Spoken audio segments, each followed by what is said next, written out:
Kecelakaan tunggal terjadi di jalur tol Terbanggi Besar Pematang Panggang Kayu Agung. Diduga menghindari tabrakan, kendaraan sebuah Toyota Fortuner menghantam pembatas jalan. Hancur loh itu. Sebuah mobil Toyota Fortuner bernomor polisi KB1215CZ mengalami kecelakaan di kilometer 298 sampai 820 jalur tol Terbanggi Besar Pematang Panggang Kayu Agung. Usai kecelakaan, mobil yang dikemudikan oleh Erliansyah 44 tahun itu mengalami rusak parah usai menghantam pembatas jalan. Kasat Lantas Polres Oki AKP Joko Edi Santoso menjelaskan kejadian terjadi pada Kamis kemarin. Bermula saat kendaraan Fortuner tersebut datang dari arah Lampung melaju di jalur cepat. Mobil tersebut hendak mendahului kendaraan lain dan tidak bisa mengendalikan jarak aman hingga membanting setir ke kiri dan menghantam pembatas jalan.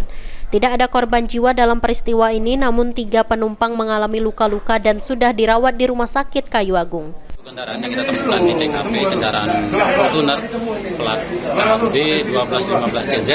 Jadi berdasarkan hasil keterangan yang kami peroleh baik dari driver dan juga rekan-rekan di lapangan bahwa dari pengemudi kendaraan ini diduga sementara bahwa pengemudi ini hilang kendali terhadap kendaraan sehingga mengakibatkan kendaraan tidak dapat dikendalikan dengan baik, apalagi kemarin kebetulan cuaca habis hujan, jadi mungkin ya izin, tapi akhirnya menabrak pembatas antara jalan tol.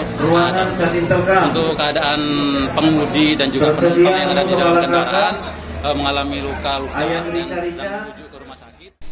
Mengingat mobilitas kendaraan jelang akhir tahun meningkat, Kasat Lantas Polres Oki menghimbau agar pengendara yang menggunakan jalur tol agar lebih berhati-hati dan mengemudi dalam kondisi baik. Jika memang kondisi tidak fit atau mengantuk, pengemudi disarankan untuk beristirahat di rest area atau pos PAM dan pos pelayanan kesehatan yang sudah disediakan petugas. Novan Wijaya, PAL TV.